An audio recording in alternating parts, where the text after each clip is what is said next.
Muy bien, jóvenes. Pues vamos a empezar con la clase. Mientras voy poniendo las diapositivas del día de hoy, dudas de lo que hemos visto esta semana.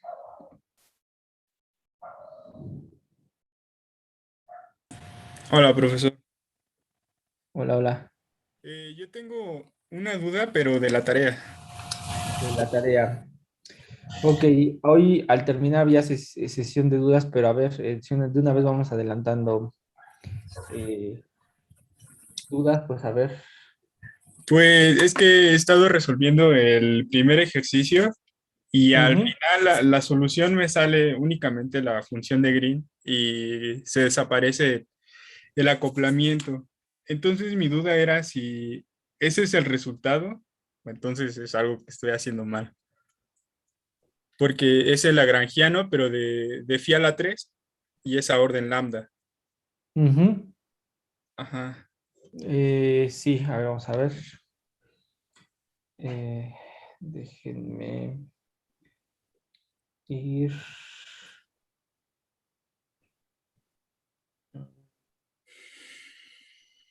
Donde vimos esta parte.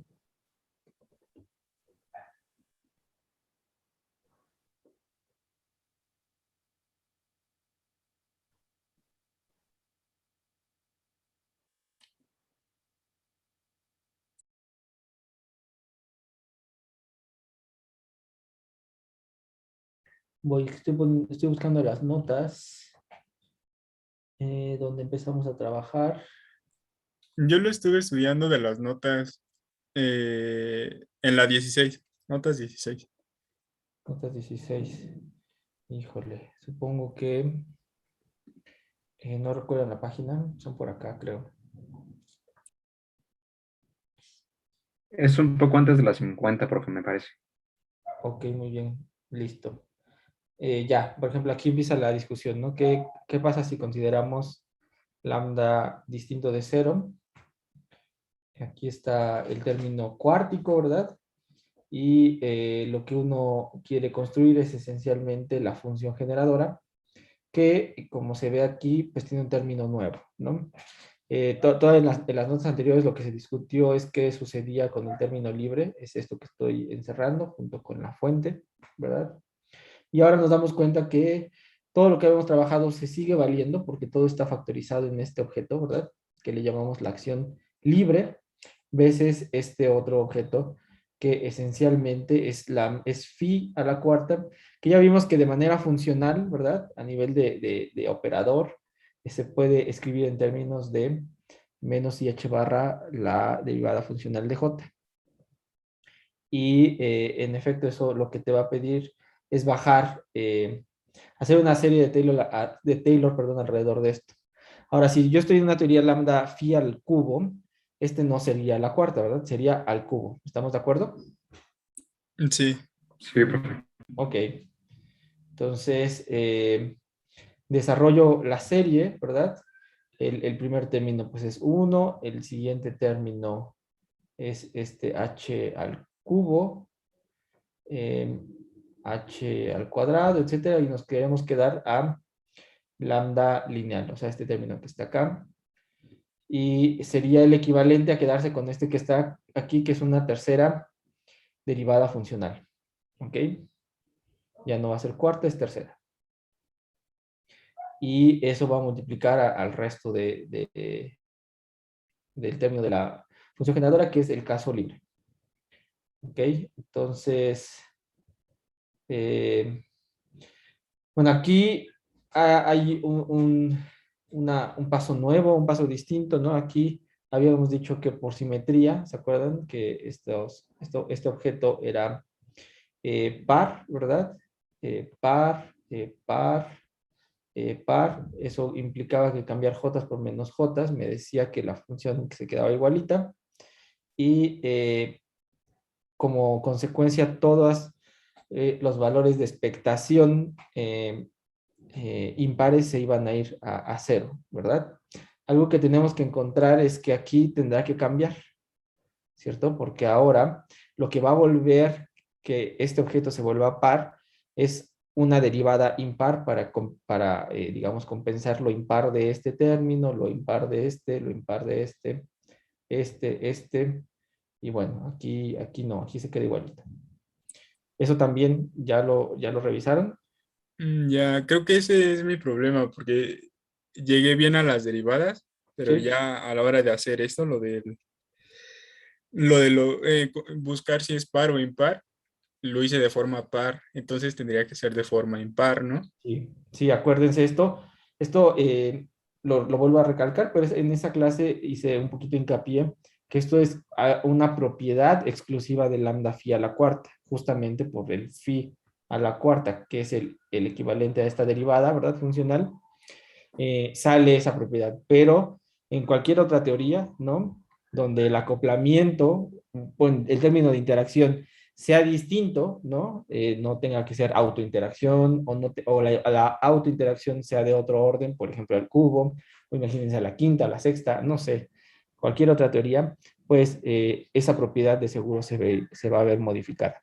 Entonces es un paso, digamos, importante a considerar. No, ya, entonces es derivar 3 veces la función generadora. Ujú. Que Ok. justamente esa tercera derivada con esta que está aquí, pues te va a dar una derivada de orden par. Y entonces, como vas a integrar desde en un rango simétrico, ¿verdad? Entonces, eso te permite dejar esas integrales finitas, mientras que las que sean un número par veces un número impar, ¿no? Imagínense la función de 2 puntos, ¿verdad? Y ya con una derivada aquí impar, pues te va a quedar algo impar y por lo tanto en un dominio, en un rango de integración simétrico, pues ese objeto, chao, ¿no? Ok. Sí, gracias, profesor. Muy bien. ¿Alguna otra duda del estilo así de estas que estamos revisando? Sí, profe, es que no sé si comprendí bien lo que acaba de decir. O sea, para poder calcular la función de Green de 2 puntos, en vez de derivar 2 veces, tenemos que derivar 3 veces. Eso es lo que entendí bien. No tan así. O sea, acuérdense que las derivadas funcionales a la función generadora, ¿no? Corresponden a la función de Green. A ver, lo voy a decir de nuevo. El número de derivadas te va a dar el orden de la función de Green. Si es una función de Green de 2 puntos, ¿verdad? Eso quiere decir que tengo que derivar 2 veces. Eso no va a cambiar. Independientemente de la teoría, no va a cambiar. ¿Ok? Ah, Ahora, ¿qué significa que en una segunda derivada tenga términos que se anulen? Por ejemplo, este que acabo de señalar aquí, ¿verdad? Que de hecho es el que nos importa en la serie, donde en lugar de tener una segunda derivada, perdón, una cuarta derivada, vamos a tener una tercera derivada acá y otra tercera derivada aquí. Y con una segunda derivada que viene de la función de 2 puntos, esto se vuelve esencialmente una derivada de orden a las 5, ¿no? Ese objeto es un objeto impar, ¿verdad? Cambiar j por menos j no te va a dejar igual el argumento de la integral, te va a cambiar por un signo global.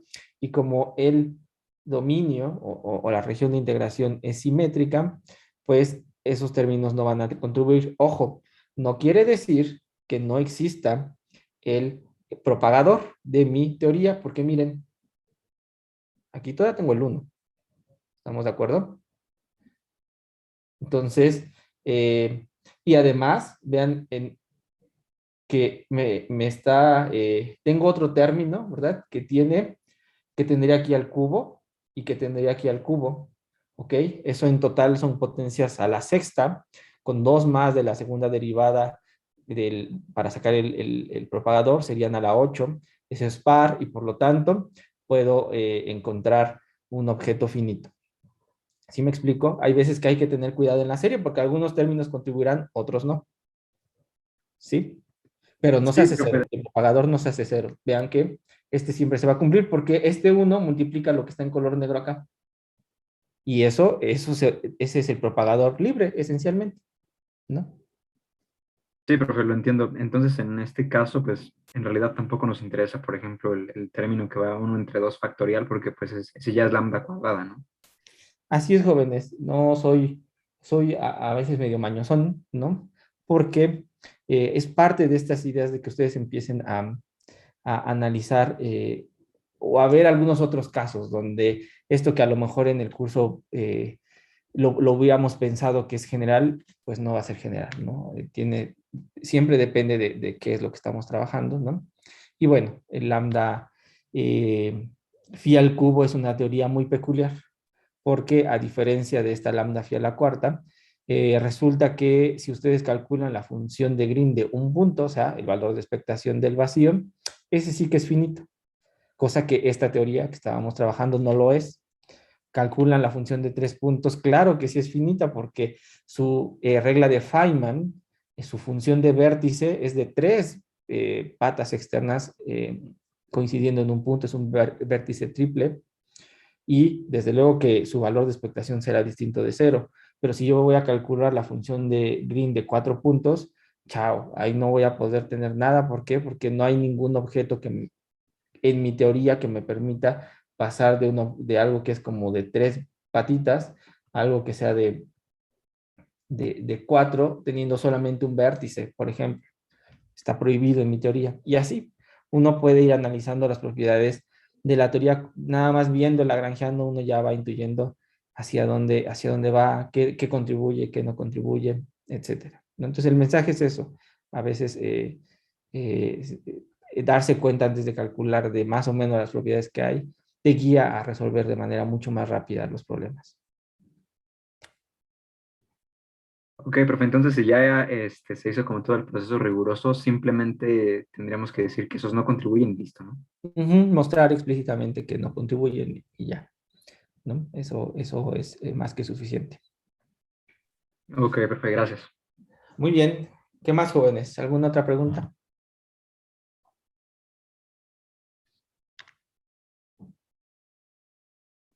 Bueno, no me queda aún claro, como estamos en phi a la 3, entonces ya no sería una función de Green de 2 puntos, sería de 3 puntos, ¿no?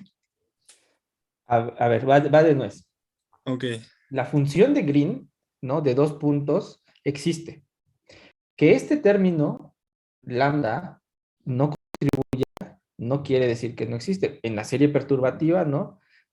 Uno puede demostrar que sí y que no contribuye, ¿ok? Acuérdense que esta función de Green esencialmente, la vestida, la que contiene todos los términos de la teoría perturbativa, pues tiene las contribuciones, digamos, orden lambda, o lambda cuadrado, lambda al cubo, lambda a la sexta. Y esta teoría muy en particular tiene que estos objetos se van a ir cancelando, pero la función existe a orden árbol. Claro que se permite que se propague. De hecho, el punto que nos permite ver que se propaga está en el término libre.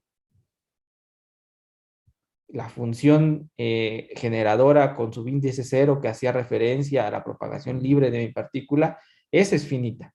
Esa está bien definida. Eso es un objeto que simplemente le saco el valor de expectación de que el campo se crea en una posición X y que termine ese mismo campo en una posición Y. Eso está muy bien definido y existe. Lo que van a encontrar de curioso de esta teoría es las correcciones cuánticas tienen otro papel. Resulta que no van a contribuir a el propagador, pero sí van a contribuir a la función de 3 puntos. No van a contribuir a la función de 4 puntos, sí van a contribuir a la función de 5 puntos y así. Impares sí, pares no. Completamente distinto a lo que en este caso, en el caso de lambda phi a la cuarta, encontrábamos, aquí está en esta frase, ¿no? Y aquí está el importante, ¿no?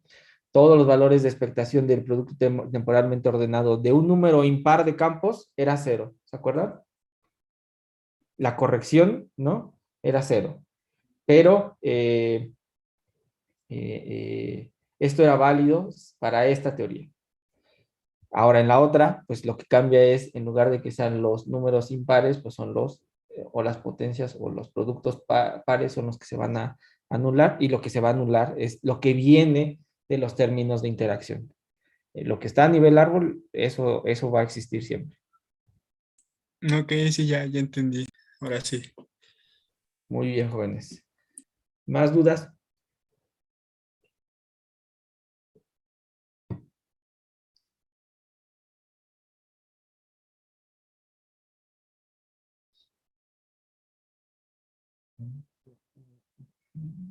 Pues por mi parte ya no, profesor, solo era eso.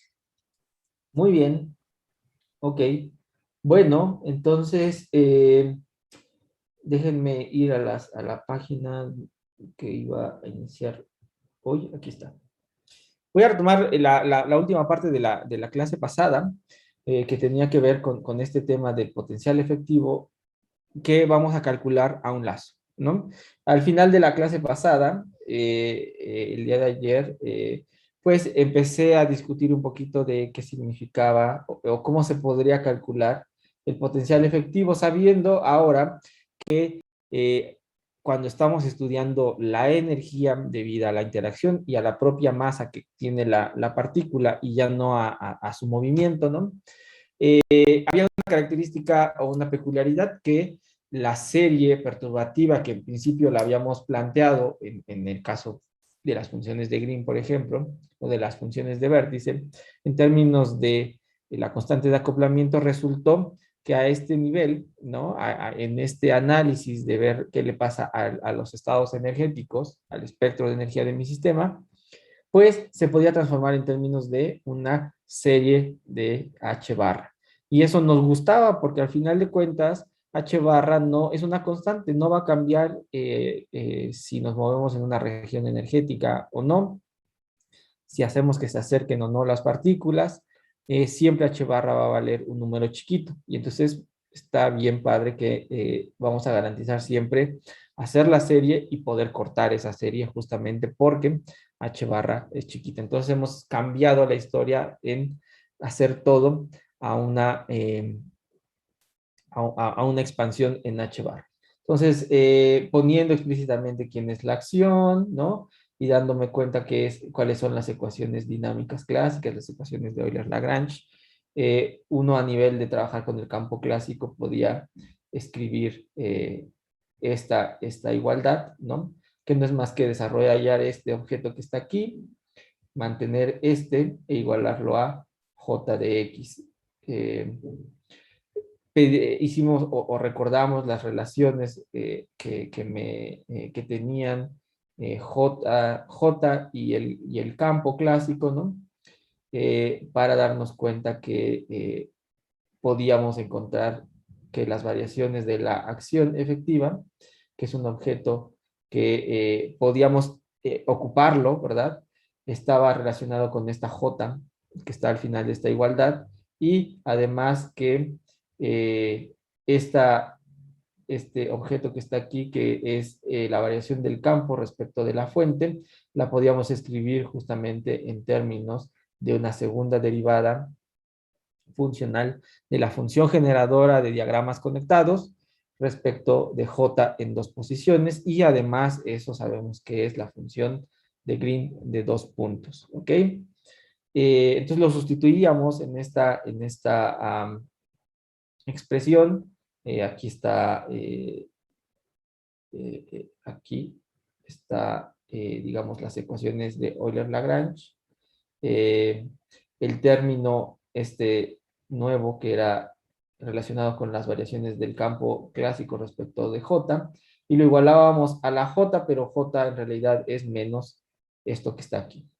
Y todo esto, y faltaba un término, ¿verdad? Aquí que estaba señalado con un más, que tiene que ver con este objeto que es lambda h barra al cuadrado, que dijimos, ojo, quiero calcular todo a un loop y siempre debo tener cuidado de no irme más allá del orden perturbativo en el que estoy trabajando. Este, por ejemplo, es de orden superior. Todo lo que yo quiero trabajar es de orden h barra. ¿Ok? Entonces, chao, lo quitábamos, ese término tiene que ser calculado si nosotros queremos trabajar en algo, orden dos loops, ¿ok? H barra cuadrado. Y manipulando esta expresión, no voy a repetir todo lo que dije en la clase pasada, pero manipulándolo nos dábamos cuenta que esencialmente, ¿no?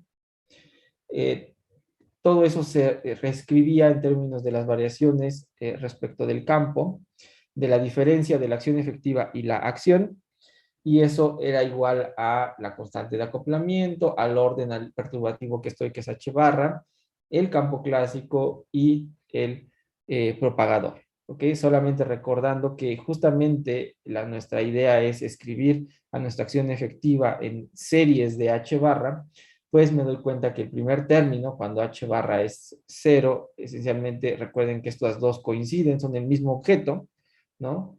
Es la acción más la primera corrección cuántica, que es la acción a orden un loop, y así sucesivamente h barra cuadrada, cúbica, etcétera, etcétera. Entonces, rápidamente, si yo sustituyo en esta expresión, pues me doy cuenta que se van a cancelar los términos, digamos, a orden árbol, y me voy a quedar con una corrección de orden h barra de un loop de ambos lados. Tienen que sonar porque debe ser orden por orden, ¿no? En mi serie perturbativa debo ser capaz de tener todas las contribuciones, ¿ok? Y simplemente, aquí se pueden cancelar las 8 barras y me doy cuenta que la variación de la acción a un loop, ¿no? Respecto del campo, es igual a menos y veces lambda medios, el campo y un propagador. Un propagador que, recuerden, esta notación 0 significa x menos x, es decir, es una línea cerrada. Nos está recordando que eso es una fluctuación, que no es un propagador con una línea abierta, sino es una línea cerrada, parte de una posición x y tiene que regresar a esa misma posición x, ¿ok? Y creo que por ahí nos quedamos la clase de ayer. Y voy a seguir trabajando un poquito más para, por un lado, mostrar quién es este objeto. ¿Ok? Y si yo muestro quién es este objeto, voy a tener la posibilidad de encontrar de manera explícita la fluctuación o la corrección a un loop a la energía de mi sistema. Todavía no les digo el nombre de la energía, qué energía estoy calculando. Al final voy a mencionar qué energía es esto que llamamos el potencial efectivo. ¿Ok? Entonces, este es nuestro punto de partida del día de hoy, ¿no? Las variaciones de la acción a orden un loop respecto del campo es igual a este producto, donde tengo la constante de acoplamiento, el campo clásico y un propagador que tiene una trayectoria cerrada. ¿Ok? Bueno, lo que quiero recordarles es que es como era la estructura de la acción efectiva. En realidad lo que estamos pensando era en hacer una serie, ¿verdad? En las derivadas, ¿verdad? Donde este objeto que está aquí, ¿no? Es un objeto que debe de contener todas las fluctuaciones cuánticas, es decir, debe de ser un objeto orden árbol, más un potencial orden un loop, más un potencial dos loops, y así sucesivamente. De tal manera que la acción, ¿verdad? A orden un loop está relacionada con este objeto, el que le equivale a la contribución un loop del potencial efectivo. ¿Ok? Y una vez más, esto lo que nos permite, al final de cuentas, es relacionar que las variaciones funcionales de este objeto, que es la acción a orden un loop, de seguro, o bueno, lo que va a resultar es que está relacionada con las derivadas parciales de nuestro potencial a un loop. ¿Okay? ¿Qué es lo que está en esta siguiente diapositiva? Es fácil identificar después de lo que hicimos la clase pasada, donde mostré, o bueno, y fue un poquito más enfático en esa relación, ¿no? Que entonces puedo tener identificar un lenguaje, ¿no? Análogo, si yo hago las variaciones de la acción respecto del campo clásico, evaluando, ¿verdad? Justamente en ese campo que ya no depende de la posición, es decir, el valor de expectación del vacío de este campo, y eso debe ser igual a las variaciones de la fluctuación o de la contribución de una fluctuación a el potencial efectivo. Entonces, en lugar de trabajar con una derivada funcional, vamos a trabajar con una derivada parcial, que es mucho más fácil trabajar con este objeto. Como conclusión de esta relación, pues déjenme escribir en lugar de la derivada funcional en la expresión de aquí arribita, ¿no? Pues la voy a cambiar por la derivada parcial. Y eso lo que me queda es este objeto que he encerrado en color azul. Vean que yo tenía un signo menos aquí, pues cuando yo sustituyo, debido a que hay un signo relativo menos entre estos dos objetos, pues desaparecen los signos menos en ambos lados de la igualdad, quedándome este objeto. Y este objeto sí me gusta. Este objeto está súper bonito porque como es una derivada parcial, pues para resolver esta ecuación, pues lo sé hacer simplemente integrando ambos lados, etcétera. Puedo resolver esta ecuación. Ya no tengo que pasar por esta derivada funcional. Ahora, ¿qué es lo que me resta construir para trabajar con esta expresión? Pues saber quién es este objeto que es la función de Green. ¿Ok? La función de Green por sí misma ya habíamos revisado en este tema en las notas que se llamaba la autoenergía, ¿no? Notamos que es un objeto que está expresado en una serie de la constante de acoplamiento, ¿verdad? Pero lo que ya aprendimos también en esta semana es que una serie en potencias de lambda se puede traducir en una serie en potencias de h bar. Por lo tanto, la función de Green misma contiene una serie en potencias de h barra y hay que tener cuidado de no ir más allá del orden perturbativo en el que estamos trabajando.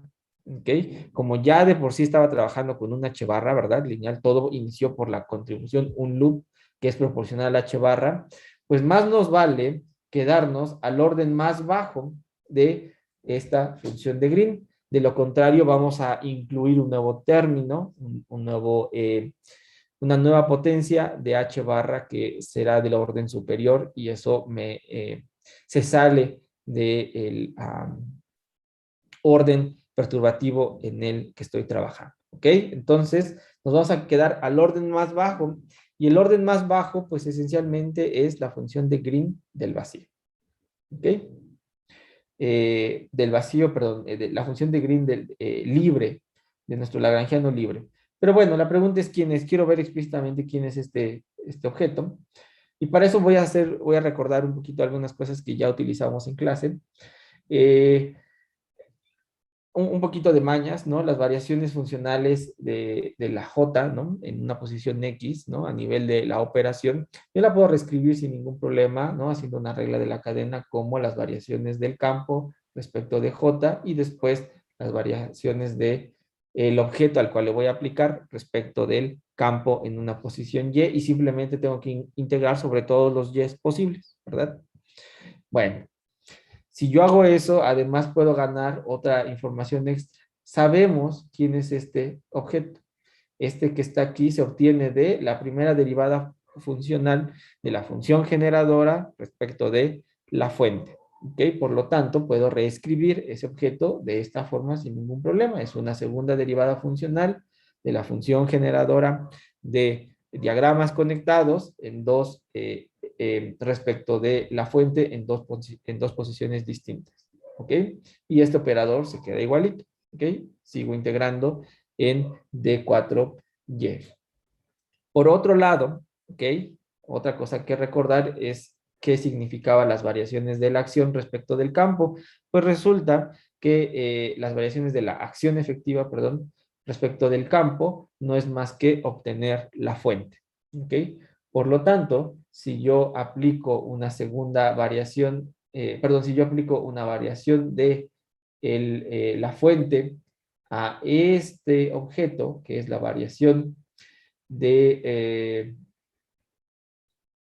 la acción efectiva respecto de phi en X, esto no es más que una delta de Dirac cuatrodimensional de X y Y, son los dos lugares donde se hace finita. Si X y Y son distintos, ¿no? Este objeto es una constante ante estas variaciones y esto se va a cero. Solo cuando X y Y coinciden, estamos en la misma posición y preguntamos qué significa hacer las variaciones de la acción efectiva respecto del campo y de la fuente en el mismo lugar, entonces, bueno, esto me va a ser finito, esto es un -1, ¿ok? Y con esta información que yo tengo aquí y esto que yo sé de este operador, uniendo todo, lo que me puedo dar cuenta es que la integral, esta integral de 4, ahora en una otra variable z, aplicado a este objeto que está aquí, de este que está aquí, que a su vez lo puedo reescribir, ¿verdad? Como, no, a ver, espérense, yo me equivoqué. Esto es,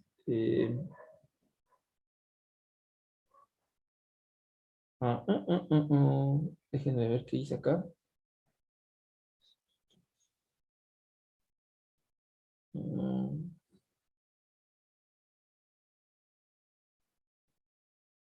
No, sí está bien, claro, sí está bien. Sí, aplicar esta derivada funcional, a esta ecuación, claro, lo que me dice es que este objeto, aplicado a la corriente, a la fuente, perdón, en X, solamente va a valer 1 si Y y X son iguales, va a valer 0 si las posiciones son distintas, claro. Ok, entonces ahora déjenme ver qué es lo que vamos a hacer aquí. Tengo que este objeto que está aquí es el que baja acá y este otro, ¿verdad? Es este que está aquí pensando que lo que tengo es... ah, ah, ah, ah, ah.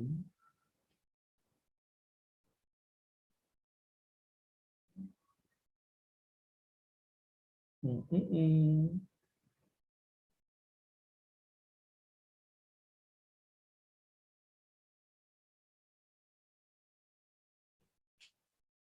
A ver.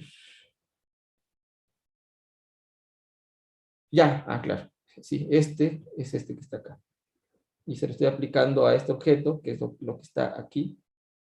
Y sé que eso debe de ser igual a menos la delta 4 dimensional, claro.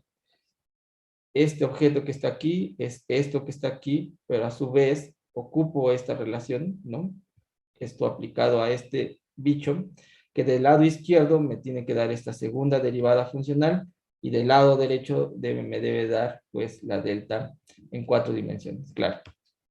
Ok, ya me había asustado. Ok, y lo que quiero hacer es utilizar este objeto que está aquí. ¿Vale? ¿Por qué? Porque noten, lo volví a escribir todo, no hice ningún cambio en esta nueva diapositiva. Están los tres términos, ¿no?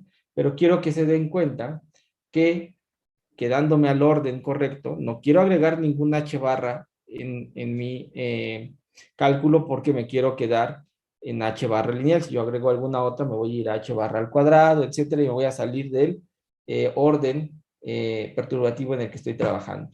Y sabemos que a nivel clásico, donde no aparece la h barra, la acción efectiva y la acción son el mismo objeto. Por otro lado, en la diapositiva anterior, recordamos, ¿verdad?, que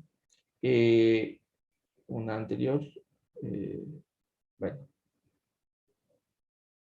aquí, no hay más que recordar. Esta es la segunda derivada de la función generadora respecto de las fuentes, y esto no es más que la función de Green, ¿ok? Y me tengo que quedar al orden más bajo de la función de Green, esencialmente es el caso libre, ¿ok? Que va de Y a Z. ¿Qué más puedo hacer, no?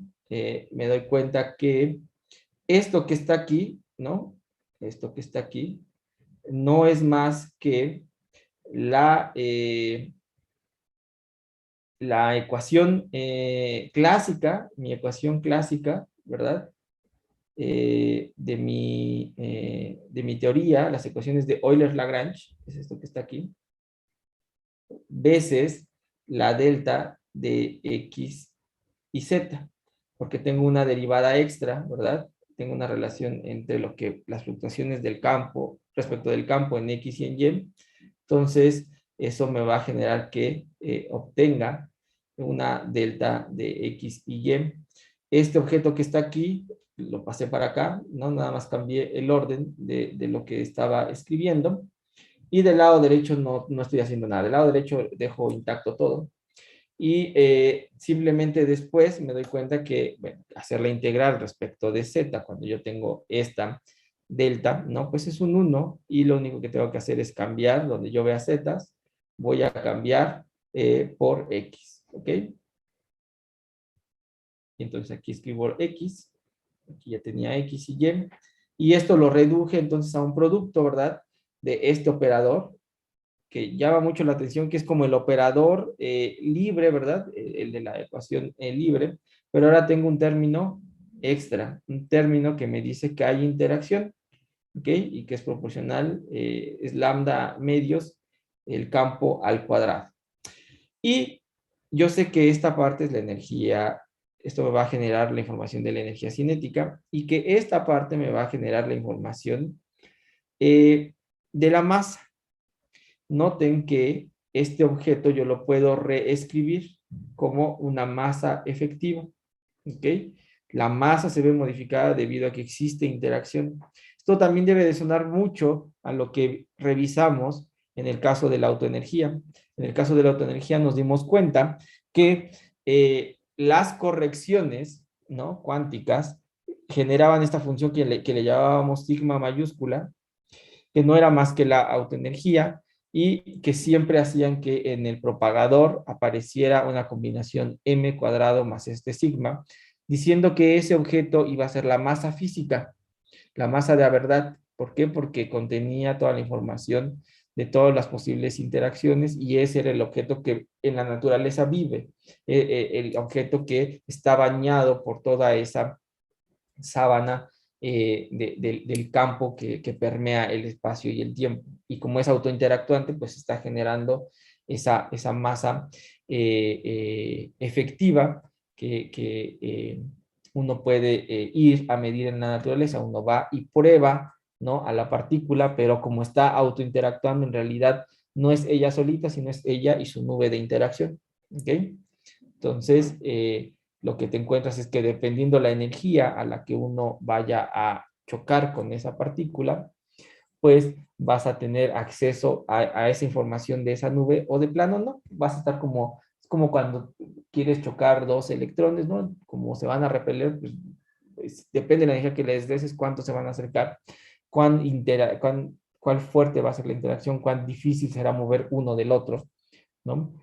Conforme más energía les des, pues estos van a salir rebotados con mucho más energía. Es algo equivalente aquí, entre más energía brindes a la sonda que va a probar a este campo, ¿verdad? Pues va a darse cuenta que su masa efectiva, ¿no?, le va a costar mucho más mover al objeto, va a reaccionar, como va a recular con una velocidad mucho más grande si es que la colisión no es inelástica. Entonces, bueno, podemos identificar a esta masa efectiva al cuadrado. ¿Okay? Y esto se parece mucho a la ecuación de Green, ¿no? Que ya conocemos.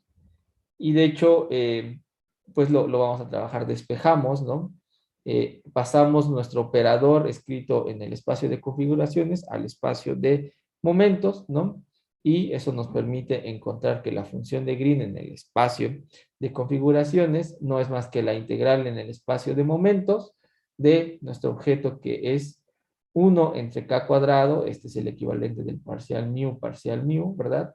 Menos la masa efectiva al cuadrado, pues veces el factor de la transformada de Fourier, ¿verdad? Que es k de x menos k punto x menos y. Acuérdense que estos objetos son cuadrimomentos. La masa efectiva que está definida es m cuadrada más el término que viene de la interacción del campo contigo mismo. Así está escrito nuestro lagrangiano. Y bueno, entonces hemos logrado conocer a la función de Green. ¿Ok? Por lo tanto, yo sabía que la primera derivada de mi potencial, de la contribución un loop del potencial efectivo respecto del campo clásico, era igual a I veces la constante de acoplamiento, el campo, el propagador. Ahora sé quién es el propagador, lo sustituyo, esto se quedó igualito, y el propagador me queda como D4K entre 2pi a la cuarta, 1 entre K cuadrado menos M efectivo al cuadrado. Y puse aquí una nota, ¿no? Por si se nos llega a pasar. Noten que he quitado este objeto y no es porque no sirva o porque no lo quiero poner, es porque recuerden que este propagador es de X menos X. Entonces esto sería X menos X, es E a la 0 y eso es un 1. Entonces ya no apareció ese objeto. ¿Ok? Lo reescribimos, ¿no? De tal manera que voy a resolver. Aquí tengo la derivada parcial, aquí tengo esta expresión que tiene una integral en el momento, ¿cierto? Pero eso no es más que una integral. La solución es el potencial un loop, ¿verdad? Que como función del campo, que es igual a I veces lambda medios, ¿no? La constante de acoplamiento, la integral en los campos clásicos, ¿no? Por la integral en el momento de mi loop, ¿ok? Entonces ya estamos listos. Formalmente yo tendría que poner aquí como un B1 de un valor de referencia, ¿ok? Pero es una constante, va a ser un numerito que no me importa, no le va a cambiar nada a mi expresión, ¿no? Sin ningún problema, yo puedo cambiar ese valor y rescalarlo, por ejemplo, a partirlo en 0, si yo quiero, ¿no? Entonces no la puse esta constante, ¿no? Que tendría que ser B1 en phi menos un B1 en algún phi prima, ¿no? Con valor de referencia no lo puse. ¿Ok? Bueno, pues este objeto se va a dejar calcular. Y es el resto de la clase donde quiero trabajar en cómo se calcula este objeto y qué va a salir, ¿no? Nos vamos a topar con ciertas peculiaridades que ya les he platicado, ¿no? Pero ahora van a ser completamente claras o las vamos a exhibir. El problema de las divergencias, el problema de una escala de renormalización, etcétera. Pues voy para allá. Quiero mostrarles qué significa calcular una fluctuación o una corrección de un loop a el potencial orden árbol, ¿no? Para ir construyendo esto que se llama el potencial efectivo. Entonces, bueno, la corrección de un loop se escribe de esta forma, ¿no? No he hecho absolutamente nada, si se dan cuenta. Y lo único que hago como primer paso, voy a empezar como a recitar el proceso, ¿no? Pero el primer paso es intercambiar las integrales, que aquí está señalado con las flechitas. Cambio el orden de las integrales, voy a integrar primero en el campo clásico y después en el momento. Esta phi la pasé para acá, ¿no? Y todo lo demás se quedó igual, puse de manera explícita ya, ¿qué significa m efectiva? Es m cuadrada más lambda medios phi cuadrado. Como es un menos que está por fuera, pues los dos vienen con signo menos, ¿ok? Cambio de variable para poder hacer la integral en el campo, ¿no? Reescribo a mi variable de esta forma, lambda medios phi al cuadrado, de tal manera que la diferencial es este objeto que está aquí, ¿no? Si se dan cuenta, sí lo puedo construir, porque este diferencial sería como el diferencial de lambda medios phi al cuadrado no es más que 2 lambda medios phi de phi. ¿Ok? Y tengo todo para construir este objeto. De hecho, vean aquí, tengo el phi extra, el diferencial de phi, tengo el lambda y el otro era un 2, ¿verdad? Que necesitaba también. Entonces, tengo todo para construir ese diferencial. Y bueno, lo tengo acá. Noten que ya no está ni la lambda acá, de tal manera que lo sustituí.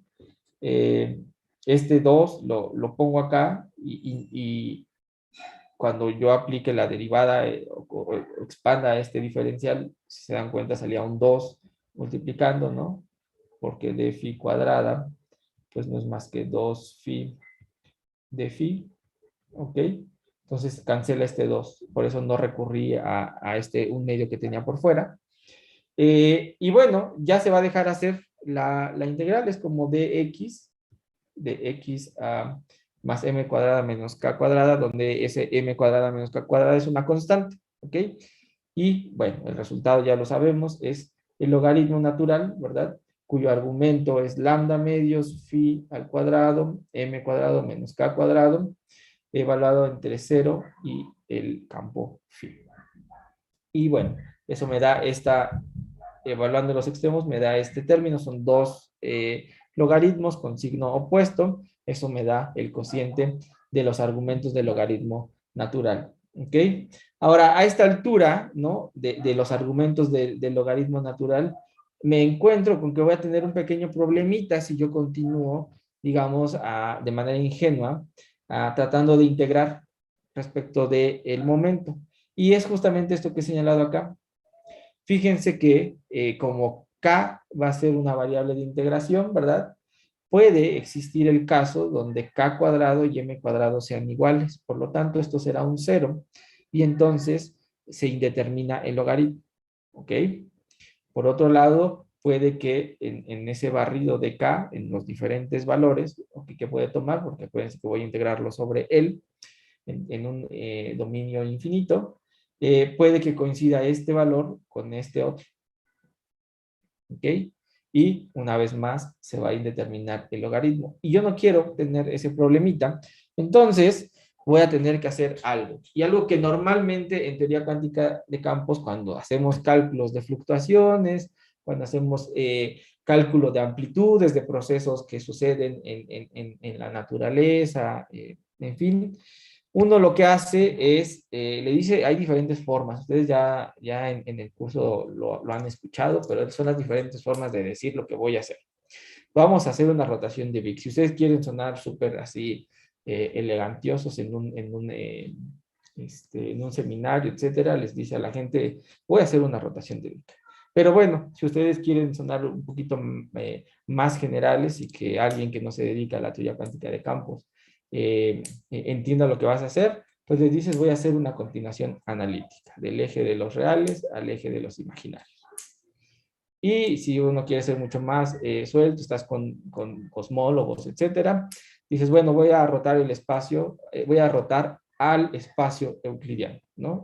Todo esto estaba escrito en Minkowski, simplemente lo que vamos a hacer es cambiar de métrica. En lugar de la métrica 1 menos 1 menos 1 menos 1, voy a la métrica donde en la diagonal no hay diferencia de signo, todos son 1, 1, 1, 1, ¿ok? ¿Cómo hago eso? Pues es una manera bastante fácil. La componente 0 de mi cuadrimomento, que le voy a llamar K sub 0, la mando a I veces la componente K sub 4. Es decir, cuando uno trabaja en espacio euclidiano, lo que tiene son entradas K1, K2, K3 y I veces K4. ¿Okay? La parte temporal, en lugar de que sea el primer elemento del cuadrivector, se va hasta el final. ¿Ok? ¿Y qué consecuencias trae? Pues la consecuencia trae de redefinir o de obtener la redefinición de los productos puntos de dos cuadrivectores. El cuadrivector consigo mismo, Camus, se va a convertir en la parte espacial. Recuerden que yo no le hice nada, lo único que hice fue mandar a mi tiempo de los reales a los imaginarios, ¿verdad? Entonces, en la parte espacial, pues yo tengo menos K1 cuadrado, menos K2 cuadrado, menos K3 cuadrado, como en Minkowski, pero en la en la cuarta entrada, tengo I veces K sub 4 por I veces K sub 4. De tal manera que cuando hago este producto, lo que me va a quedar es menos K1 cuadrado, menos K2 cuadrado, menos K3 cuadrado, menos K4 cuadrado, que eso me saca un signo menos global, es un menos K cuadrado euclidiano. Se pone explícitamente la E de euclidiano para decir que no hay ningún signo relativo entre las componentes. Es justamente K1 cuadrado más K2 cuadrado más 3, más K3 cuadrado más K4 cuadrado. Y si entonces lo que sale es este signo menos, dense cuenta que el problema que yo tenía con este signo acá, pues lo voy a resolver. ¿Por qué? Pues en lugar de tener menos, voy a tener un más. El menos que tenía en la expresión y el otro menos que salió de irme al espacio euclidiano, resuelve el argumento del logaritmo natural. ¿Qué otra consecuencia tengo?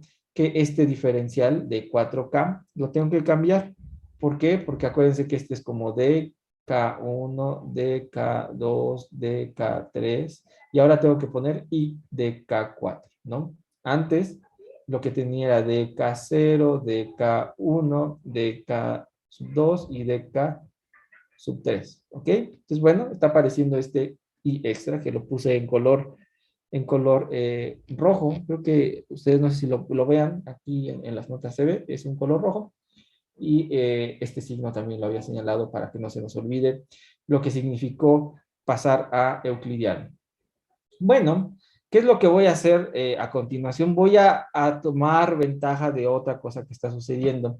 Jóvenes, nada más tengo un momento en juego. No tengo productos puntos de K con P o de K con algún otro vector. No tengo en juego dos vectores. Y por lo tanto, si yo voy a hacer una integral sobre alguno de los vectores, ¿no? En el espacio cuatridimensional, y no tengo otro de referencia, pues no voy a poder encontrar o preguntarme si existe alguna proyección de un vector con otro. Es él solito, y cuando tenemos eso, significa que el espacio es isotrópico. Por lo tanto, si el espacio es isotrópico, puedo hacer un cambio a coordenadas esféricas. ¿En qué? En 4 dimensiones, ¿verdad? Y bueno, eso significa que puedo, sin ningún problema, separar la parte, digamos, del ángulo sólido, ¿verdad? De esta esfera cuatridimensional, y la parte radial, la magnitud de mi momento, esencialmente. ¿Ok? Entonces, esta integral se va a dejar hacer muy bien porque todo lo que está adentro, ¿no? Bueno, incluyendo este, no dependen de un ángulo. Por lo tanto, rápidamente puedo darme cuenta que la integral de esta superficie cuatridimensional es 2pi al cuadrado. Se va a volver un volumen cuando yo integre sobre todos los radios posibles, ¿verdad? Entonces, esto nada más es la puritita superficie cuatridimensional. Bueno, ya hice así de manera muy rápida, ¿verdad? Esta integral, sustituyo, ¿no? Aquí está el 2pi al cuadrado, tengo un 2pi a la cuarta aquí abajito, el 1/2 que estaba por fuera, y lo que me queda es una integral más, que es sobre la magnitud de k, ¿ok? Esta k euclidiana, y eso es la integral de esta k euclidiana, cuyo argumento es la k al cubo veces el logaritmo natural, que también depende de este momento euclidiano. Una vez más, nos conviene hacer un cambio de variables. Si ustedes se dan cuenta aquí, jóvenes, pues dentro del logaritmo natural tenemos el momento al cuadrado. Pues es como mejor parece, ¿no? Está gritando que es mejor trabajar con la variable momento al cuadrado, ¿no? Para hacer más fácil la integral. Entonces vamos a hacer un cambio de variable, de tal manera que también puedo construir sin ningún problema este objeto que es el diferencial de 1/2 de k euclidiano al cuadrado. Me queda un k cuadrado aquí y los k cuadrados acá. ¿Okay? Recuerden que esto se puede ver como KE de KE. Este junto con este era el k al cubo que tenía antes. ¿Ok? Bueno, esta es una constante, sale del diferencial y justamente me crea este 1 sobre 32 pi cuadrada. ¿De dónde vino el 1 sobre 16 pi cuadrada? Pues recuerden que aquí, perdón, que aquí tenía 1/2, ¿verdad?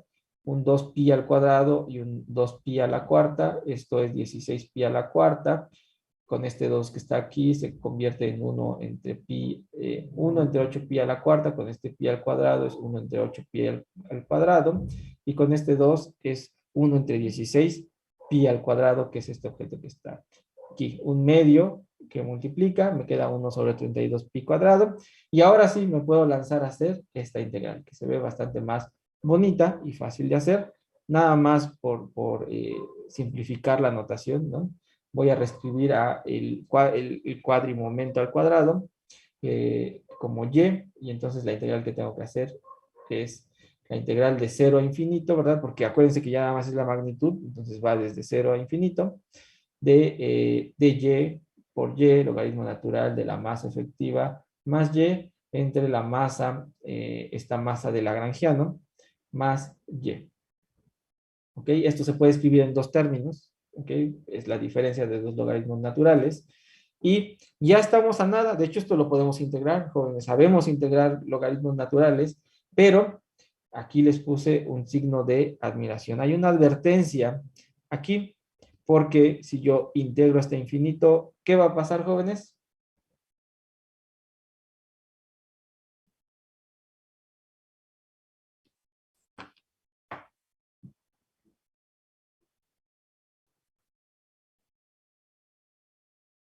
Pues como que no converge, profe.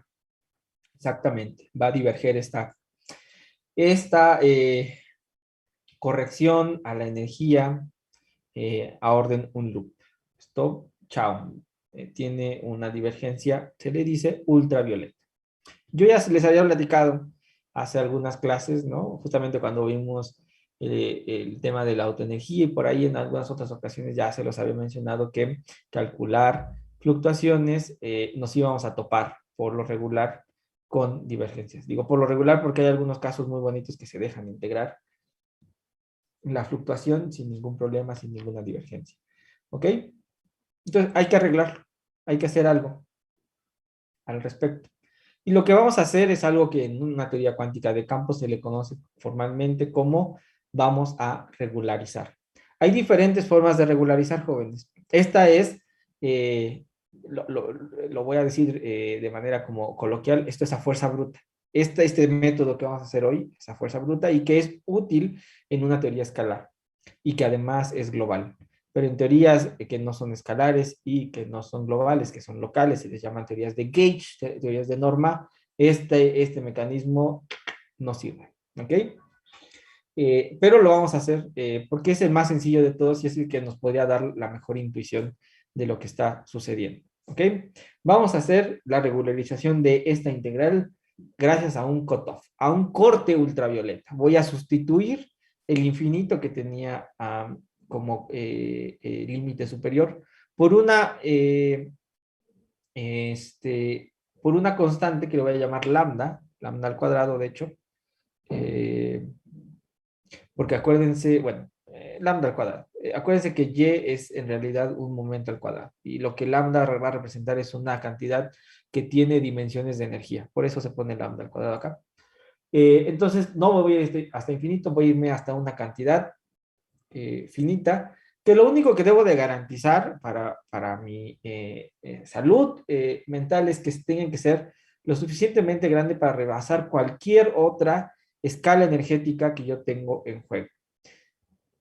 ¿Cuáles son las otras escalas energéticas? Son estas masas, esencialmente para este término. Si yo tuviera algún otro objeto como, no sé, estoy haciendo un cálculo en presencia de temperatura, bueno, en un baño térmico, la temperatura entraría como un juego. Si además pienso que hay una asimetría entre números de partículas, a lo mejor asociado a un potencial químico de isospin o un potencial químico bariónico, no sé, alguna cantidad conservada, ese objeto también sería una escala energética. Si yo tuviera en juego un campo magnético, ese también tendría que tomarlo en cuenta. Si yo tengo un campo eléctrico, también sería otro objeto que yo tendría que tomar en cuenta. Que esta escala siempre lo supere, porque es la escala dura, la escala ultravioleta de las altas energías. ¿Ok? Entonces, lo que he hecho es cambiar este objeto y desde luego que ahora sí se va a dejar hacer esta integral. Uno lo hace, ¿no? Uno hace la integral, van a salir dos términos, ¿verdad? Idénticos, de hecho, salvo que uno viene con masa efectiva y otro con la masa de Lagrangiano. Aquí está el 1 sobre 32 pi cuadrada y en color, bueno, en color rojo subrayé, o bueno, enfaticé todo lo que está multiplicando a 1 sobre 32 pi cuadrada, y en color azul, ¿no? Puse los corchetes que me dice el término que viene del primer logaritmo y el término que viene del segundo logaritmo, ¿ok? Bueno, me aparecen 1, 2, 3, 4 términos, ¿no? Uno que depende pulitamente de este corte ultravioleta, un término que es la masa efectiva al cuadrado por el corte ultravioleta, otro que es la masa a la cuarta por el logaritmo natural del corte ultravioleta, otro que vuelve a ser la masa a la cuarta efectiva por el logaritmo natural de la masa efectiva al cuadrado, una constante, ¿ok?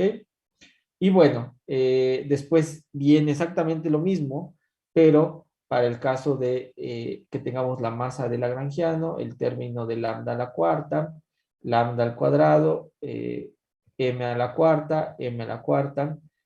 Aquí está la constante. El corte ultravioleta, todavía no le he dicho qué significa eso. Y está m cuadrado. ¿Ok? ¿Qué voy a hacer? Pues voy a hacer un poquito de simplificar los términos con estos símbolos que aparecen, o bueno, estas rayitas, ¿no? Estoy agrupando, primero me doy cuenta que este objeto y este objeto se van a cancelar, ¿no? Tienen un signo distinto entre ellos. Se va todo lo que es independiente de las masas, ¿no? Después viene un término que es m cuadrado lambda al cuadrado, donde este es m efectivo, y yo también tengo aquí otro que tiene la misma pinta, m cuadrado, lambda cuadrado, y bueno, lo agrupo y aquí está el primer término, ¿ok? Entonces son los que puse como una rayita abajo. Después estos que es como una rayita, punto, rayita, es un término de la masa efectiva a la cuarta potencia. Este también los puedo juntar, ¿no? Puedo poner como factor común m efectiva a la cuarta entre 2, de tal manera que vean que este logaritmo viene con menos y este logaritmo viene con más. Es una diferencia de logaritmos. Dejo por fuera el signo menos, de tal manera que me queda logaritmo natural del cociente de lambda cuadrado entre la masa al cuadrado. Más un medio, este otro que estaba aquí, es más porque venía con un menos, y como dije que dejé por fuera el signo menos, ahí está el signo correcto. Y el último término que me falta por contemplar es el que viene de este otro que nada más tiene la masa al cuadrado de lagrangiano, donde una vez más uno todo lo que tiene que ver con la masa a la cuarta. ¿Ok?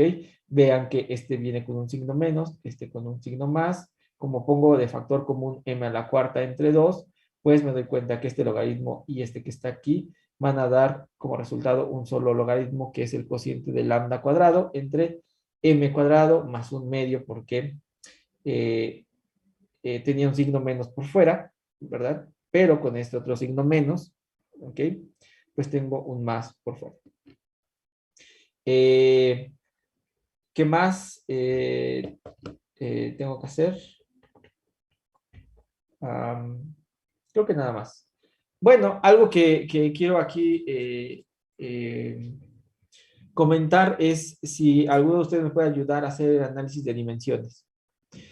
El potencial efectivo es una de las dos contribuciones del lagrangiano, de la densidad lagrangiana.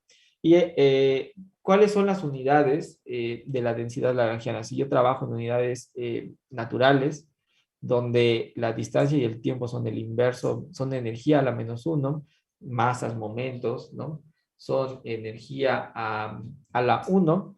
Entonces, ¿qué dimensiones tiene la densidad lagrangiana?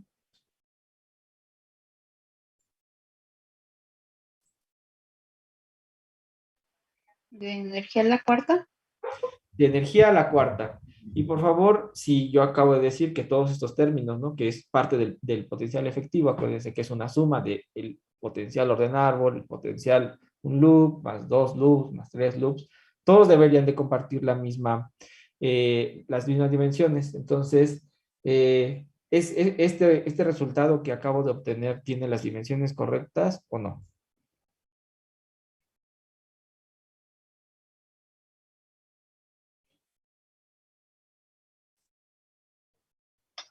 Sí las tiene, profesor.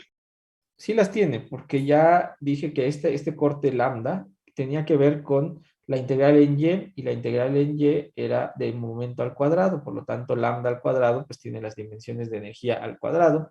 Esta es una diferencia de masas que están al cuadrado, esto es energía a la cuarta. Este objeto, ya se puede ver, es energía a la cuarta. Este objeto es adimensional, esto es adimensional, esto tiene dimensiones de energía a la cuarta, sin dimensiones, sin dimensiones.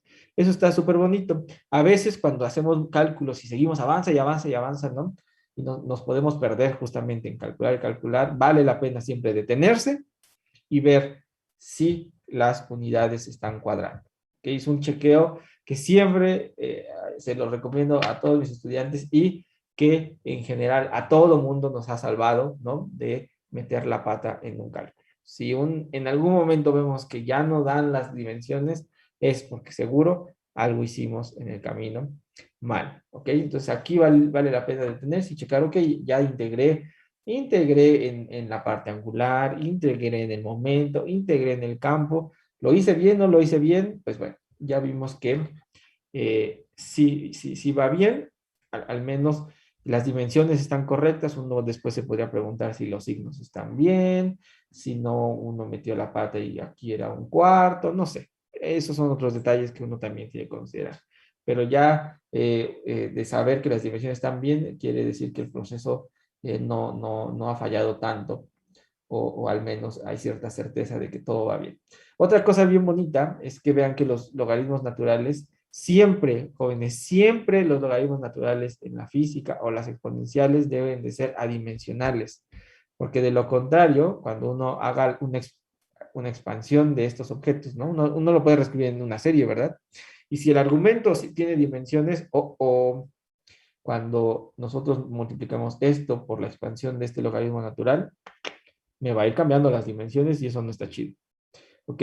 Debe ser un objeto adimensional, que es algo que ya logramos hacer aquí. Ahora, vamos a escribir este resultado que tenemos.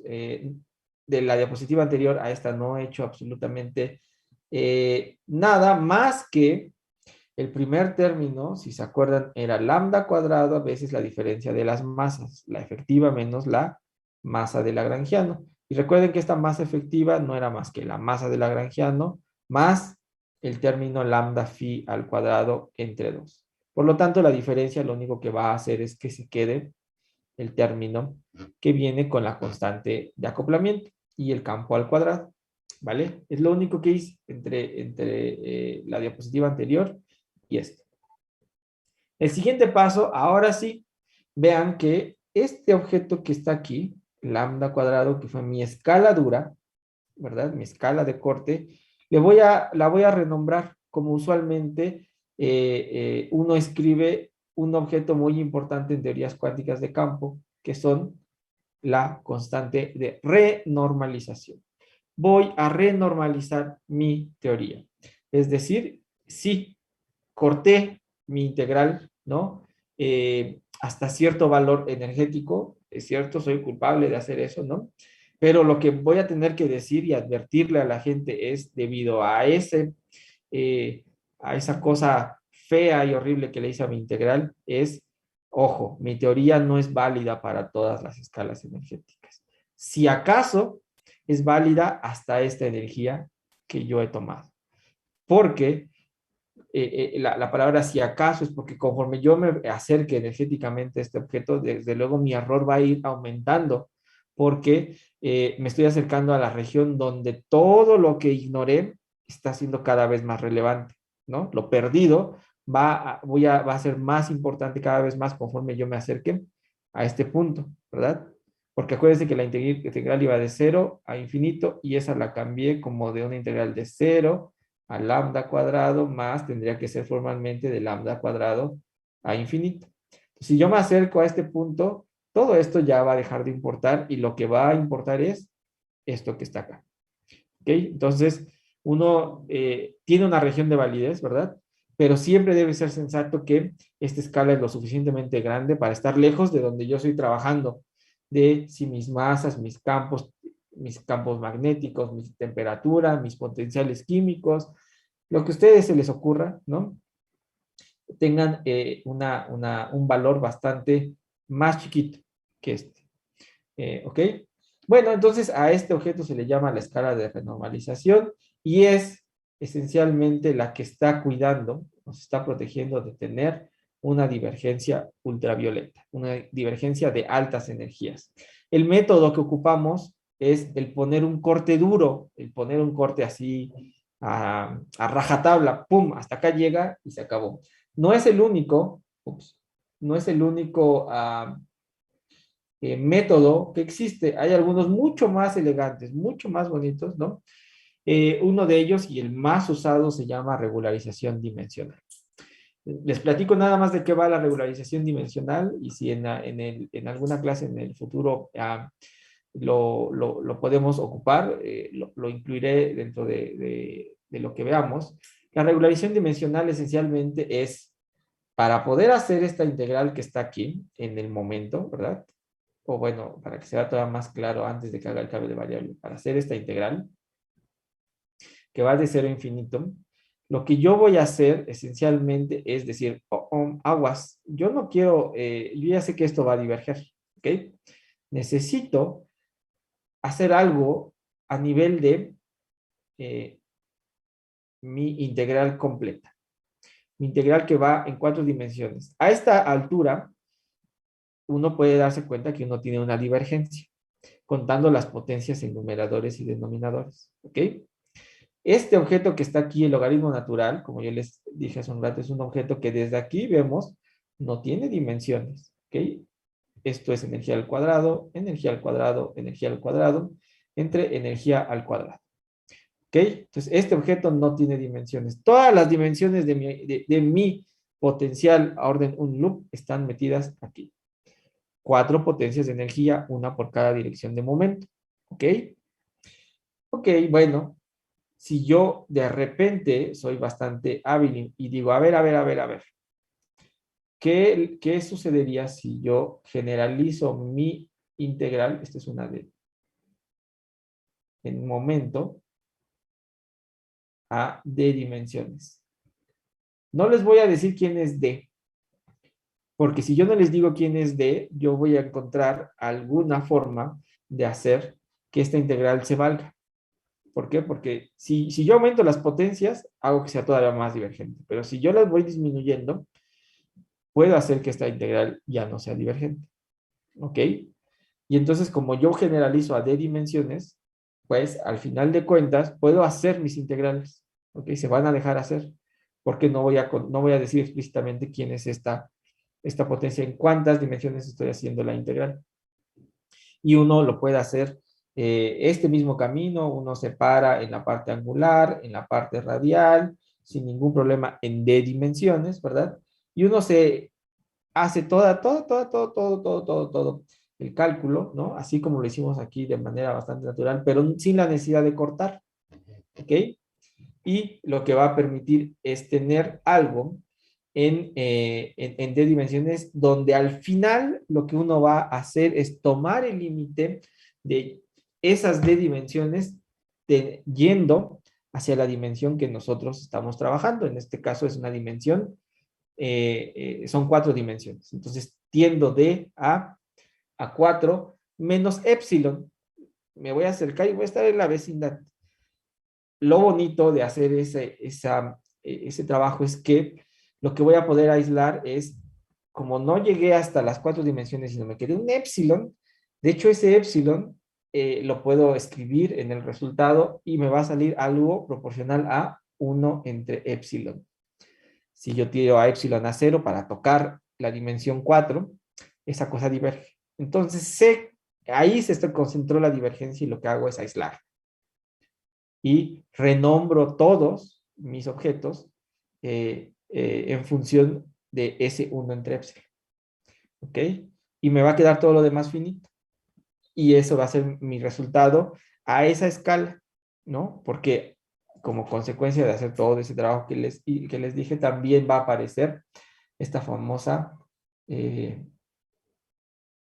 escala de renormalización. ¿Ok? Entonces, es una forma bastante más, poquito más laboriosa. Cuando uno ya la ha trabajado muchas veces, pues ya se la sabe de memoria, ¿no? Pero creo que es un poquito más elegante, permite trabajar en teorías de norma, teorías locales, ¿ok? Donde dependemos de la posición y del tiempo. Entonces, en ese caso, la regulación dimensional es la buena, porque va a poder mantener todas las simetrías que a nivel clásico tiene, o a nivel árbol tiene mi teoría. Esa regularización los va a poder hacer. Esta que hicimos aquí, no, va a romper muchas de esas simetrías, sobre todo porque quedarse a un valor de mu significa que en el espacio de configuraciones excluir algunos puntos, ¿verdad? Y entonces lo que es local sí depende de dónde estés parado. Entonces habrá ciertos objetos que ya no sean invariantes, ¿ok? Bueno, ¿por qué divergen nuestras integrales? Aquí en azul se los puse y creo que es con lo que podemos irnos a casa y dormir tranquilos. La teoría tiene divergencias porque tenemos interacciones puntuales. Acuérdense que nuestra interacción es 4 campos en el mismo punto con una intensidad lambda, que es la constante de acoplamiento. Lambda entre 4 factorial, esencialmente. ¿Y qué nos dice la mecánica cuántica? ¿Ok? Si yo tengo muy bien localizados a mis campos, a mis objetos cuánticos, ¿qué es lo que diverge? Su energía o su momento. En este caso, el cuadrimomento. ¿Ok? Entonces, gracias, esto se lo debemos al buen Heisenberg, ¿no?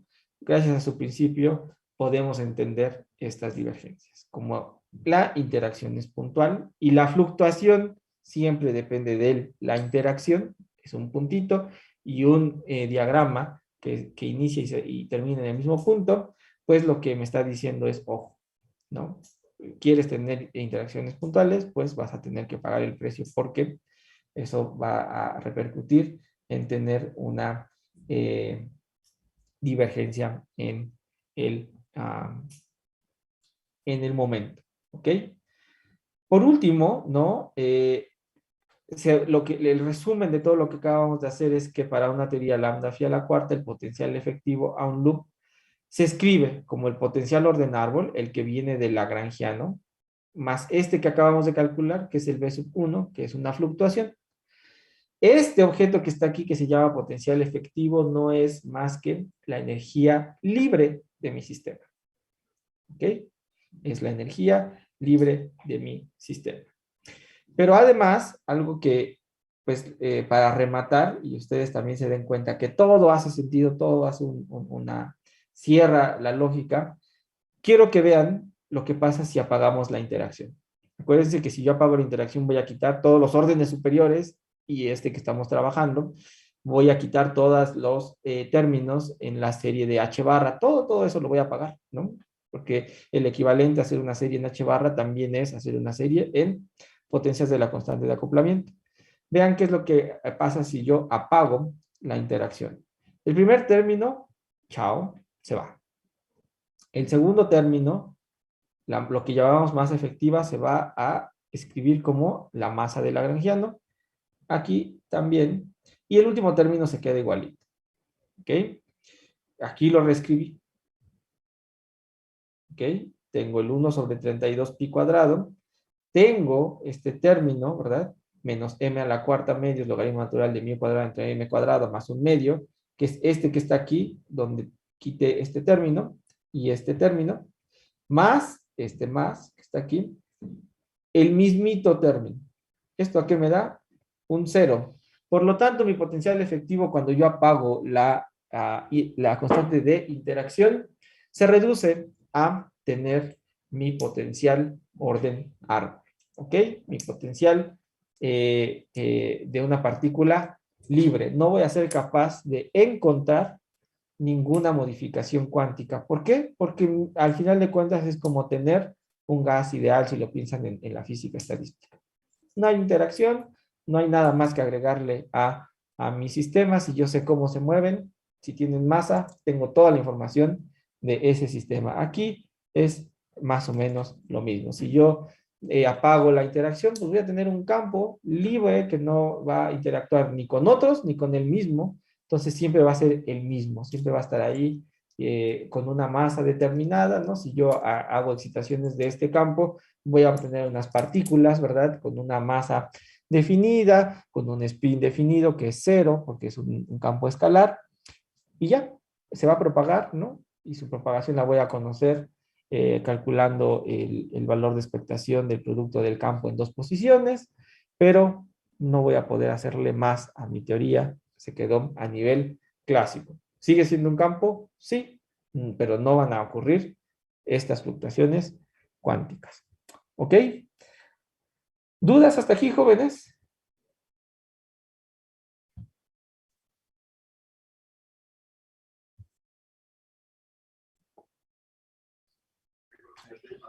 Yo, profesor. Venga, muy bien. Para cada teoría, nosotros vamos a tener una constante de renormalización distinta, ¿no? Sí, en principio esa constante depende de qué ingredientes tú le pongas a tu teoría. Eso es cierto. Y lo decía hace un rato, lo vuelvo a decir. Hay teorías que tienen diferentes campos y que esos campos pueden ser masivos, no masivos, ¿verdad? Y si tengo diferentes campos masivos, tengo que tener cuidado de que esa escala siempre sea lo suficientemente grande para estar lejos de cualquier otra escala típica con la que yo esté trabajando en mi sistema. Sí. Ok, gracias. Y una última pregunta, pero es un poco más técnica. Sí. Creo que fue donde usted se perdió, yo también me perdí un poco, entonces no Venga, me quedó muy sí. claro ahí en esa parte. Estaba por aquí en el recordatorio, ¿no? A ver, va de nuevo, a ver si ahora sí me sale. Tenemos algo que habíamos ocupado anteriormente, pero lo traje a colación porque lo que quiero aquí es mostrar quién es el propagador, esencialmente, ¿no? Una de las cosas es que a nivel, digamos, de operador, esta variación o esta derivada funcional respecto a la fuente, siempre la puedo reescribir, no puedo hacer como una regla de la cadena, de tal manera que esta variación la puedo escribir como la variación del campo, ¿verdad? Respecto de la fuente, veces el operador variación respecto del campo, ¿ok? En dos posiciones distintas porque tengo que sumar sobre todas las opciones de este campo, ¿ok? Que es en términos de Y. Por otro lado, lo que yo sé es que este objeto que está aquí es un campo clásico y que viene, o que lo voy a obtener justamente de la primera derivada funcional de la función generadora de diagramas conectados, que es esta W. Entonces, eso era respecto de la J en Y, ¿verdad? Para tener este campo en Y. Entonces, si yo le aplico ahora la variación respecto de J, tengo esta segunda derivada. Hasta ahí creo que voy bien y es donde también iba bien hace un rato. Ahora, por otro lado, lo que yo tengo, ¿no? Es la relación esencialmente entre mi campo clásico y la fuente, que estaba dada a través de la acción efectiva. ¿Okay? Sabemos que las variaciones de la acción efectiva respecto del campo es igual a menos la fuente en X. ¿Ok? Bueno, ¿qué sucede si yo le aplico una vez más, ¿ok? Este operador a esta variación de la acción efectiva respecto del campo? Del lado derecho, pues aquí está, lo estoy poniendo de manera explícita. Perdón, del lado izquierdo lo estoy poniendo de manera explícita. Pero del lado derecho significa aplicarle esa variación a esta fuente, que está en X. Entonces, esto no es más que la delta de Dirac cuadrodimensional. Si X y Y coinciden, desde luego que esa derivada funcional me va a dar un 1. Pero si no coinciden, eso me va a dar un 0. ¿Ok? Entonces, hasta acá, lo único que he unido es estas dos informaciones, ¿verdad? Pero por otro lado, este operador que está aquí, justamente es el que tengo acá y que yo sé que lo puedo reescribir de esta forma. Tal manera que nota que esto que está aquí operando a este objeto es lo mismo que este operando a este otro. Y del lado derecho se va a quedar igualito, ¿verdad? ¿Por qué? Porque eso es la delta que viene de las variaciones de J en X respecto de J en Y. Entonces lo único que hago es unir esa información. pongo todo este objeto, ¿no? Aplicado a este que está aquí, eso me da una segunda derivada respecto del campo en Z y en X, ¿ok?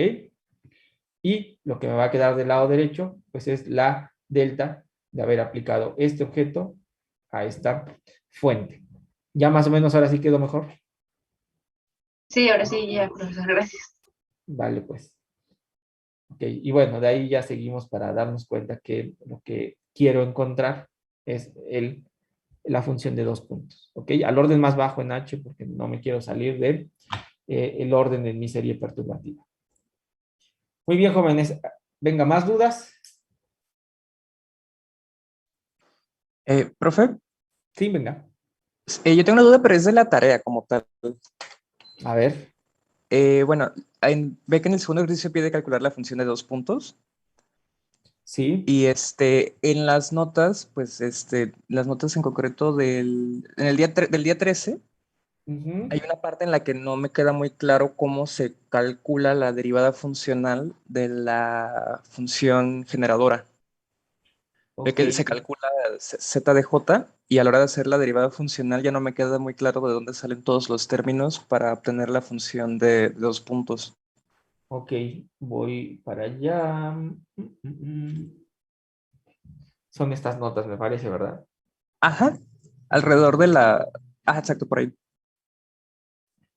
Muy bien. Entonces, bueno, aquí es la orden lambda, ¿ok? Tengo 2 términos y tengo este objeto que está acá.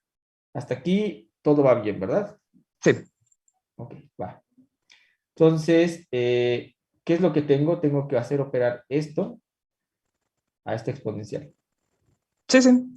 ¿ok? Mi duda, disculpe, mi duda en concreto es si puede regresar a la anterior. ¿Sí? Aquí justo en donde está esto de derivada de z, ese término en concreto, más ¿Sí? adelante, alrededor de la página 51, lo empieza a calcular, entre la 51 a la 54, pero ya no me queda muy claro de dónde surgen todos los términos. Ok, ya aquí es donde la empiezo Exacto. a echar a andar, ¿verdad? Sí. Ok, bueno, lo que me debo dar cuenta en este objeto, ok, vámonos aquí. Tun, tun, tun.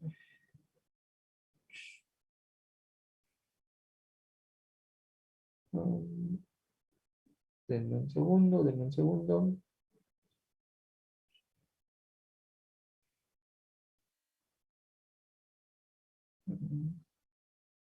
De casualidad no lo hice antes. Al menos en esas notas creo que no. Ah, mm,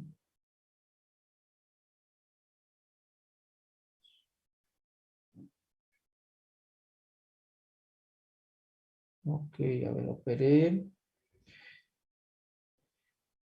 Reescribí este objeto. Saqué la derivada funcional, la segunda derivada funcional de esto que está aquí, ¿no? Es esto. Eh, saco la primera, le saco la segunda, ¿no? Y después vuelvo a aplicar, ¿no? Y ya me quedan esto que está aquí. Y ahora a eso que está ahí lo tengo que volver a derivar, ¿verdad? Sí, una vez que ya está escrita toda la función de z de j, Ujú. se tiene que volver a aplicar la derivada funcional. Y ahí es donde me estoy confundido. Ok. Que veo que se tiene que dividir entre la misma función. Sí, la definición del valor de expectación del producto temporalmente ordenado de dos campos en dos posiciones distintas, sí, es esto que está acá. Y ahora, la pregunta es este objeto aplicado a Z. eh, no lo hice, ¿verdad? Ya.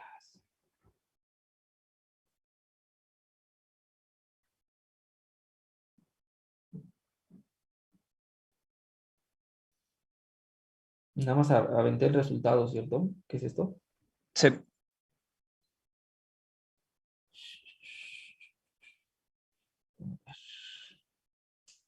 lo que voy a derivar es esto que está aquí. ¿Estamos de acuerdo? Bueno, voy a hacer Sí, la derivada funcional. la expresión completa, ¿no?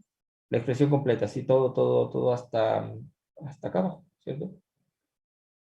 Es la que tiene, esto es lambda, orden lambda. Ok, sí. Entonces tengo que hacer las variaciones respecto de J en X1 y en X2. Ok. Este objeto, ¿no? Este objeto es una constante y en realidad este es el que va a tener la información, ¿cierto? Porque Z0 es la función generadora libre, la que tiene lambda igual a 0, que más atrás ya la había escrito, ¿cierto? Sí. Entonces, las derivadas funcionales van aplicadas a este objeto para este primer término, ¿de acuerdo? Ok. Bueno, después el siguiente es este que está hasta aquí. Lo voy a encerrar. ¿Estamos de acuerdo? Y en este caso, bueno, todo esto que está aquí es independiente de las fuentes hasta acá. ¿Ok? Entonces, tengo que aplicar la derivada funcional a este objeto veces lo que encerré en grandote, que también contiene aquí la información. Entonces, las derivadas, estas funcionales, van a ser aplicadas en la misma idea de cuando uno aplica una derivada común y corriente, digamos, distribuimos entre los tres términos, ¿verdad? Que es un producto de tres términos, ¿no? Es aplicada a este objeto que está aquí, por todo esto que está aquí solito, más la derivada aplicada a este que está aquí, por los otros dos, más la derivada aplicada a este que está aquí, dejando estos dos solitos, ¿ok? Entonces me van a dar tres términos distintos. Como aplicar la propiedad distributiva, ¿no? Sí, exactamente. ¿Ok? Y después viene este otro término que según yo, ok, está aquí. Este es otro que está acá. Y una vez más, tienes este objeto, tienes este, y aquí sí depende también de J, de J, de J, de J. Y todavía, mira, me estoy olvidando porque este objeto que está aquí multiplica todo, ¿cierto? También depende de las J. Entonces, sí, el truco, y por eso es que salen muchos términos, algunos se van a cancelar, pero cuando uno hace esta idea de la integral de trayectoria, lo más feo es que te van a salir muchos términos porque vas a tener que derivar un producto de muchos objetos que dependen de J. 1, 2, 3, 4, ¿no? Este que está aquí. Y para el otro caso es 1, 2, 3, 4, 5, y este objeto que está aquí, 6. Entonces, lo que tienes que hacer es hacer esta distribución del operador, ¿no?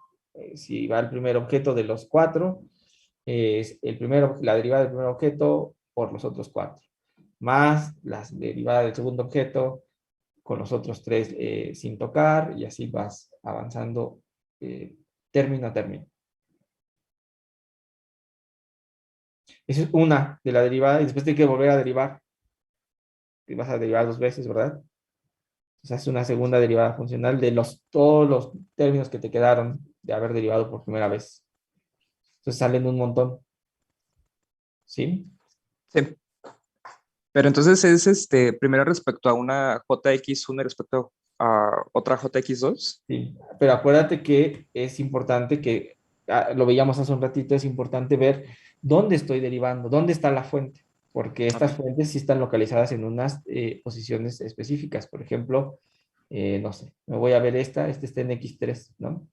Y si tu derivada funcional es respecto de X, ¿no? No es cierto que eso te va a dar un 1, te va a dar deltas, ¿verdad? Se va a volver 1 cuando X sea igual a X3, pero va a ser 0 cuando X1, X y X3 sean distintas. ¿Ok?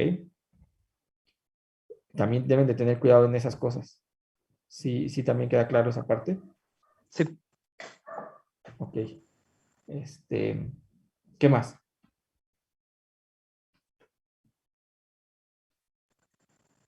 Pues creo que principalmente era eso por ahora. Gracias.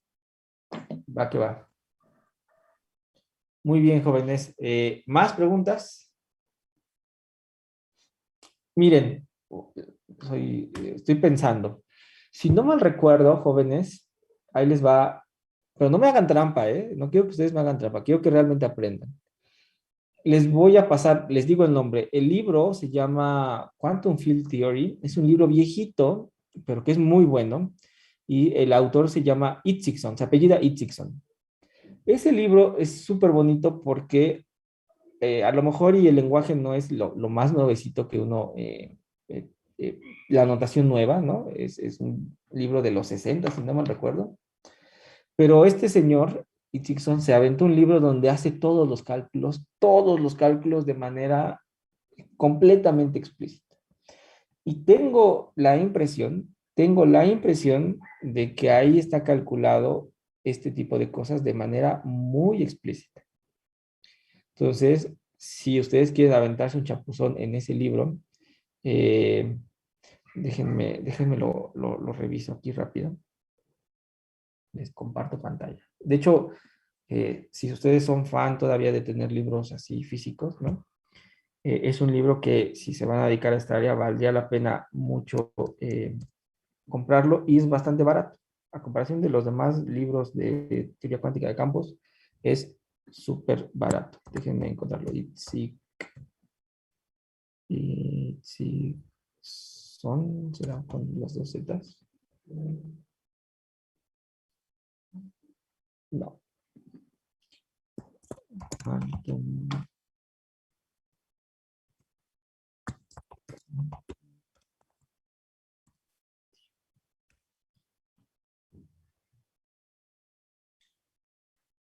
Ok, a ver, déjenme.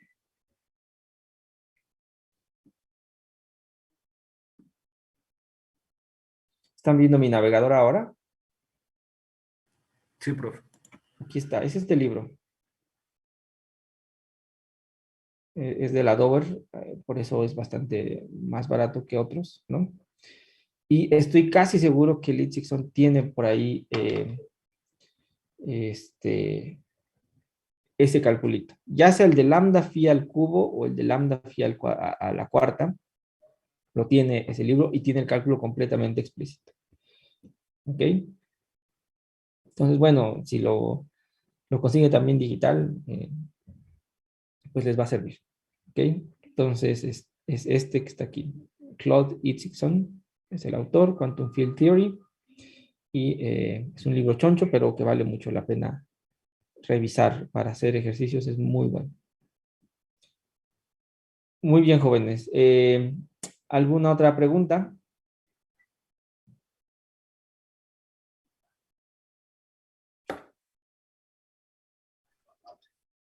No, profe, todo bien.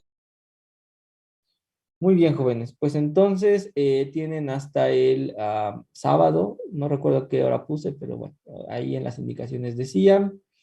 Esa es una de las tareas y el lunes platicamos sobre el resto de la evaluación. Vamos a platicar si hacemos un examen y una tarea, porque ya avanzamos la quinta unidad, ya nada más nos queda la sexta, son 2 semanas, la vamos a ver con bastante calma y por ahí meteré algún tema extra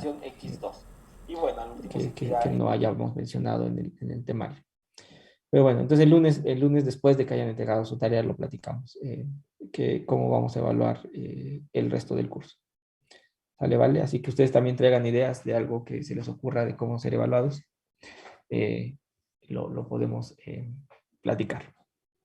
Por mientras, cualquier otra duda o cualquier cosa que necesiten, pues ahí en el correo electrónico o en el mismo Classroom lo revisamos. Sí, doctor, gracias. Muy Ok, bien, profe, gracias. pues que tengan buena noche.